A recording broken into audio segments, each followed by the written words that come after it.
Yeah, I thought Cooper set the tone early. He was aggressive, being able to get to the rim, not settling, and he did that. For the 37 minutes he was on the floor, 38 minutes he was aggressive. And so again, not just the scoring, but being able to find guys, create opportunities for others, and then defensively he made some big plays for us. And so to be able to score 35 tonight. Last night almost had a triple-double, so you can see that he's starting to understand what back-to-backs are like. And just talk about the shot making by Klay, 17 points. Yeah, I think when you look at being able to get him going, set screens, and then he came off making shots, it gives everyone an opportunity, spacing-wise, for others to drive. But it was nice to see, DP set screens and everyone looked to get him the ball, and he delivered tonight.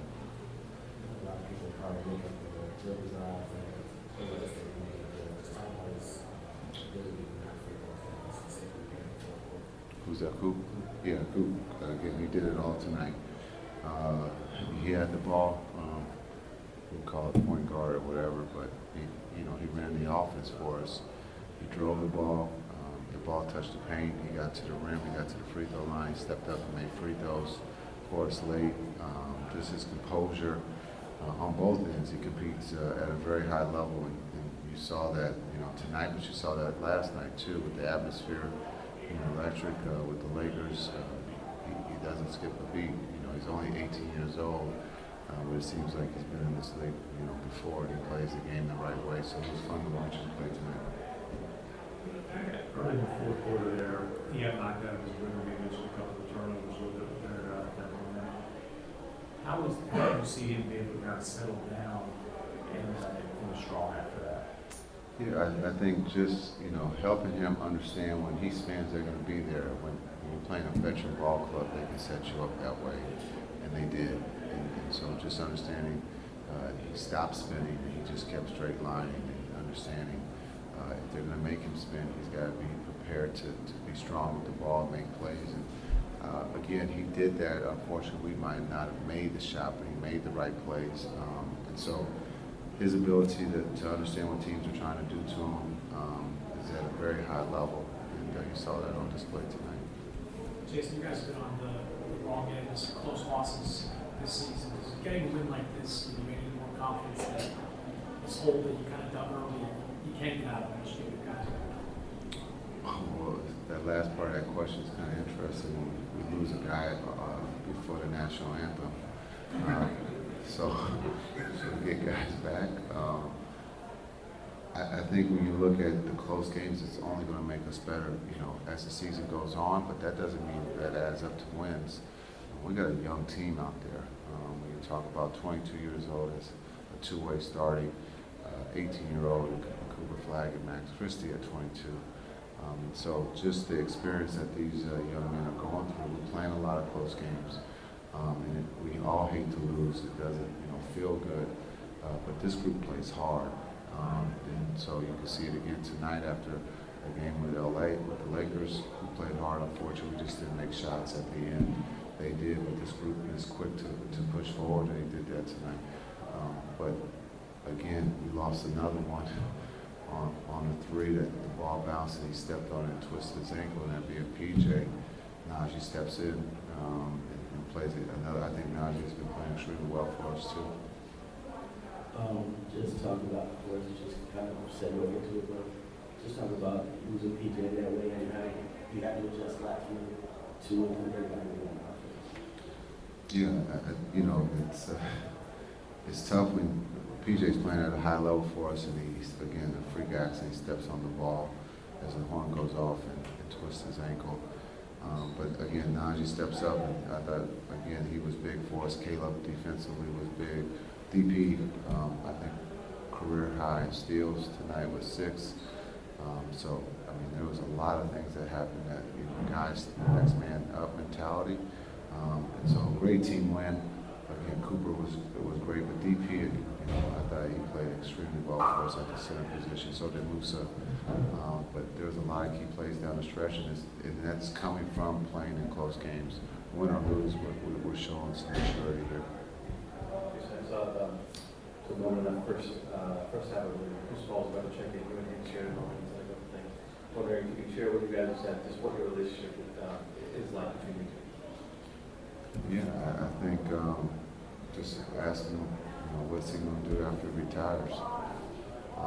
We ever consider coaching, and so that was part of it. The other part is private, but it was a great conversation because he's one that's played the game the right way. I wanted to ask him how his body felt because I've been there before, and so. But he, again, I think I said it before, he could be an incredible coach just because of his temperament and his knowledge of the game. Thanks. Yeah, I think just, listening to the voices around me, obviously I think you said we've been unhealthy, some guys knocked up and whatnot, but I think it's just, having that next man up mentality and, we have a really, deep talented roster right now, so I think it's just having guys step up and, really nice. So I think that's something that we're kind of just adapted to and just figuring that out. And I think, like I said, just listen to the voices around me. AD, Kai, just being on the bench and just, helping me do that, giving me advice, going down the stretch. Cooper, talk to us about what you've seen thus far, your experience in the NBA, and what do you see that you can improve on or take advantage of against your opponents moving forward? Yeah, I think the biggest thing that, I've kind of adapted to and trying to learn how to use to my advantage, so just the spacing on the floor.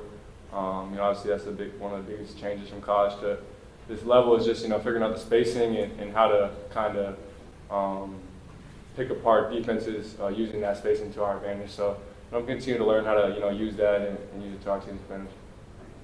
Cooper, what you're saying about guys giving you advice, what are the things that are better on? Yeah, just staying confident has been a huge thing.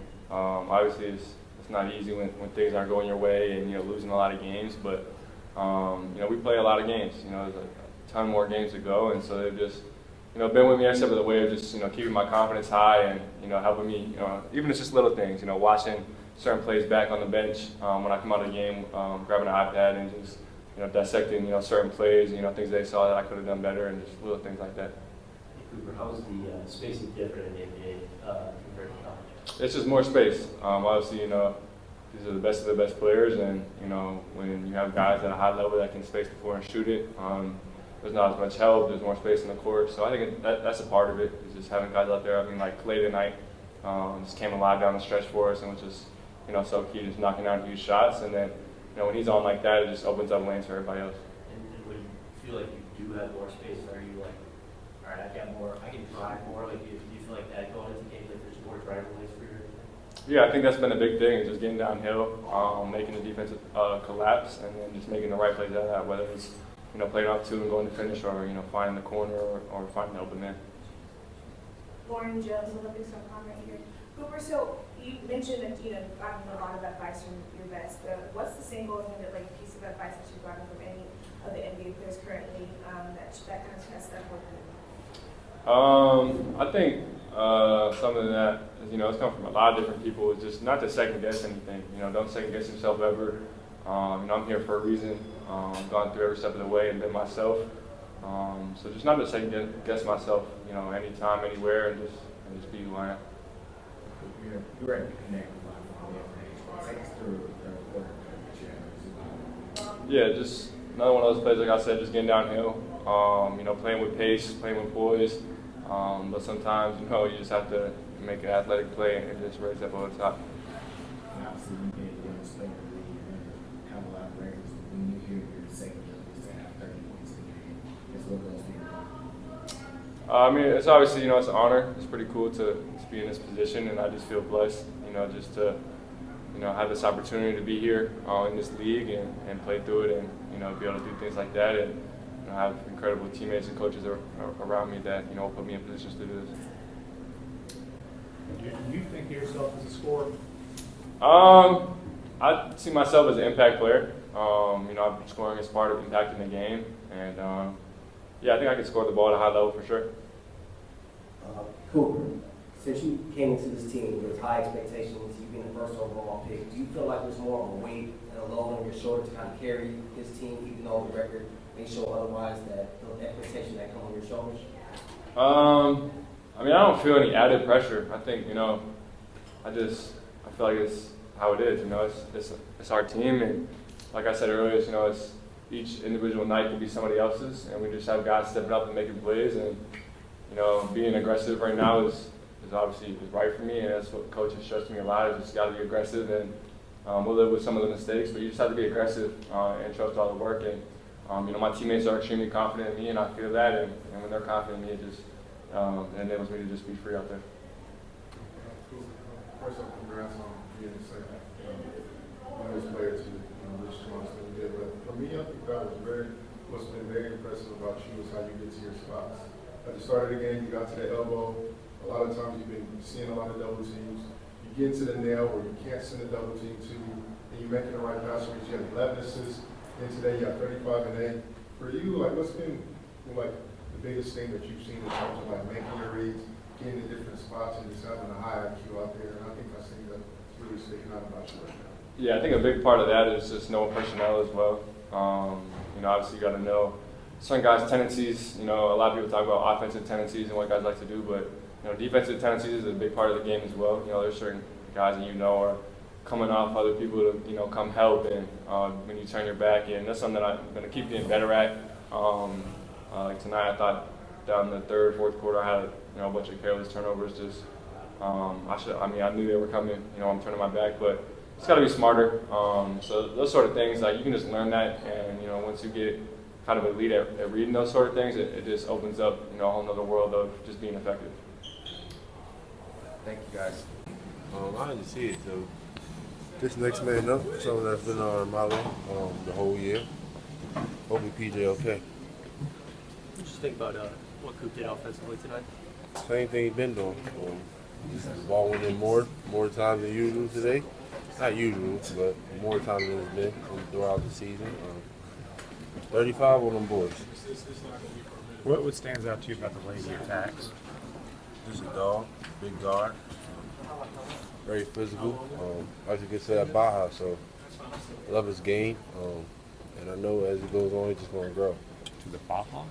At rim. I've not heard it called a Baja before. I like that. Yes, sir. Klay said he thought about not playing. He did suit up. Got really hot from three. Just how have you seen him kind of go through the motions with shooting this season? Klay just, you know, has the most years on our team, ultimate professional, and that's just what he does. So any given night he can come out and, you know, do what he's done today. So just sticking with him, and, you know, he got our back. How do you kind of see Cooper grow through these moments, especially in the back-to-backs? I mean, it's only been 20 games, so he still has a lot of room to grow, I feel like. But I feel like right now he's just playing, you know, just all off field, and, you know, I don't even think he's got to, you know, his OG bag yet, and just figuring out how to manipulate the game. So just to be around for that process and watch him eventually grow to that is a pleasure. But right now, I think he's just doing Coop right now. What's it like to watch Klay when he gets hot like that? Fun, you know. It brings energy to the team, and you know, Klay's been in the league a long time, and just to see him get back to that, year 16, 15, is amazing. Naji, I want to ask you about your floater, bro. Like, when you get to your spots, that floater is deadly for you. Is that something that you've gotten over time being in the L, and like it's something that you work on too as well? This is part of my game that you know, I feel like I played the same game my whole life, for real. So just being able to simplify it and like you said, get to my spot and just rise up is something I'm comfortable with. So most definitely. What you think of that dunk Cooper had on Zubac? Unbelievable. You know, sorry. He never fails to impress me, bro. Every night he does something crazy, whether it's a dunk like that or just something small. So it's like I'm kind of used to it now. But go ahead with questions, Klay. Good stat line for once. Hey, Klay, so hell of a game tonight, hell of a shooting performance. You obviously had some, last week you talked about, John, Myron. I want to actually talk to you a little bit about the respect that you have for for players like Kobe and the players before you? Do you think there's a kind of a disconnect to like the other players today as far as the respect that they have for the players that paved the way like you for them? There could be. I mean, had many battles with Ja in the past. Ended his season before, so that might have still been fresh on his mind. And then that player of Miami, it just, happened to set me off. But he apologized, and it's no big deal, honestly. I just respect you a lot more if you're on the floor, making an impact rather than chirping. But it's all good, It really is all good. As far as the players in the past, I've loved basketball my whole life. I was so lucky to have a father who played. I have so much respect for the guys who came before us, who allowed us to live the life we do as far as the salaries we make, the way we travel, the way we eat. That would not be possible without the sacrifices of the greats who came before us. And there's so many. I mean, there's so many. Can't even list them all right now. I wouldn't do it any justice, but it's incredible how much the league has grown because of them. It's now a global entity, and it's only going to get bigger.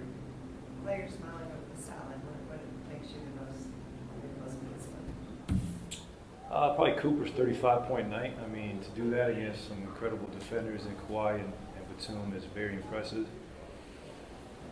And especially on a second night of a back-to-back, what an incredible feat for such a young player.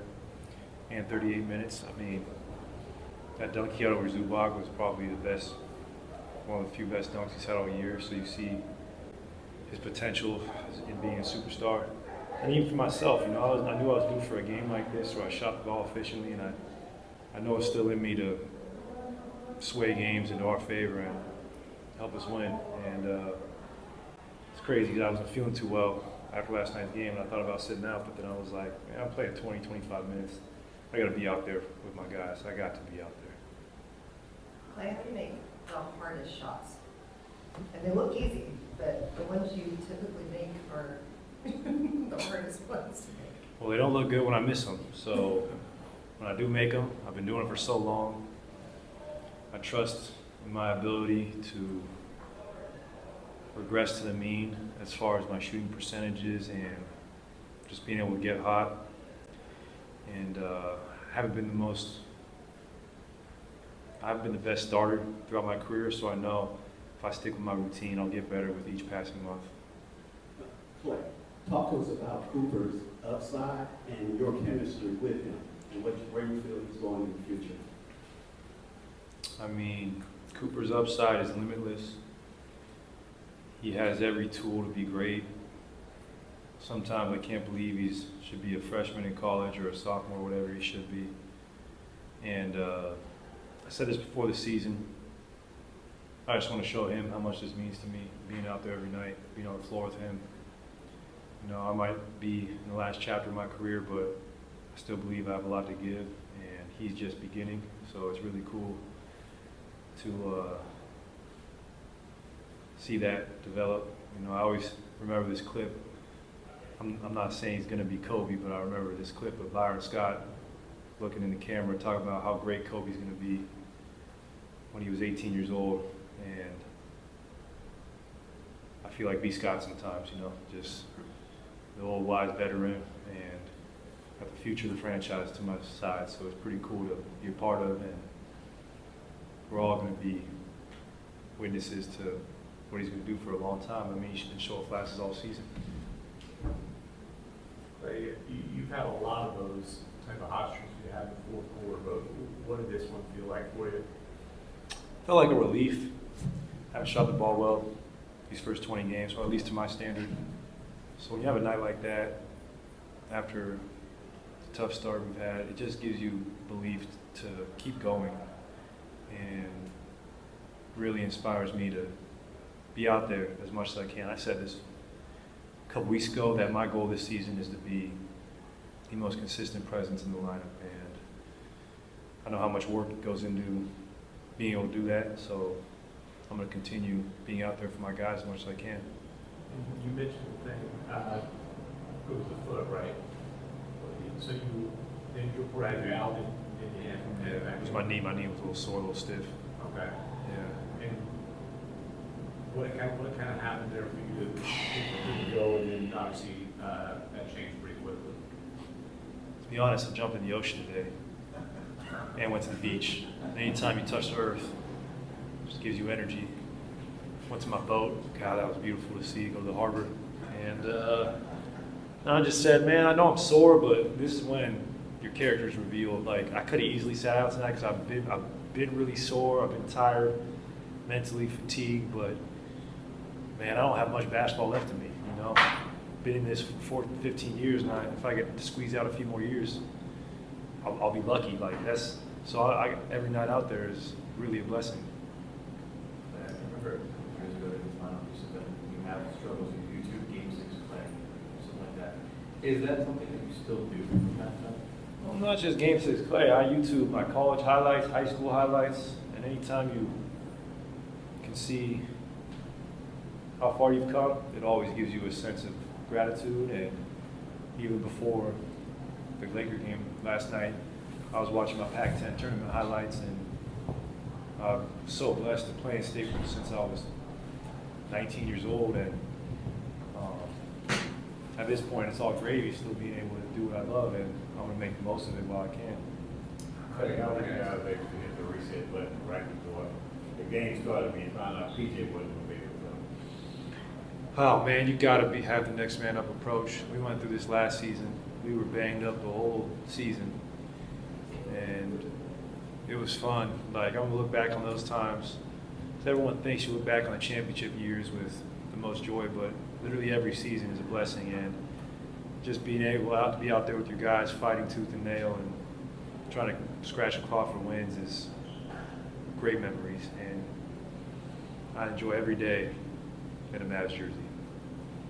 I just want to follow up. How do you choose what you like to watch? Like, you're playing Staples, do you watch Pac-10? Like, what do you, what's going to go through your process of choosing what you're going to watch? Feel you remind yourself of what you're capable of. That makes sense. Watch what you did well in that arena that you're about to play in. Is that it? Nah, I like watching highlight, especially when I'm in a funk. I learned this from John Beli when I was being recruited. In the late 2000s, it wasn't accessible to watch highlights. Now you go to YouTube and you see anything. So it's always good to see the ball go through the rim and have the unshakable confidence it takes to be great. Klay, talk about being a champion and have won, NBA championships. What does that bring to the team in your experience and your inspiration to the other players because of your veteran leadership? And also, what makes Klay Thompson great? Those are some great questions. I say, when you're a champion, your true character is revealed when things are going well. And obviously, we haven't had the start that we wanted. But I'm not gonna shy away from what is transpiring. I'm gonna go through it. I'm gonna be out there every night, especially for these young players who are getting their footing in the league, and show them like I love to play, and that's what being a champion is. Like, there's plenty of players in the history of the game who never won a ring, but they maximize their potential. To me, that's a champion. And anytime you can have a chance to prove yourself on the best stage in the world, you got to seize that moment. Whether it's November or late June, you got to treat every game as like it's your last.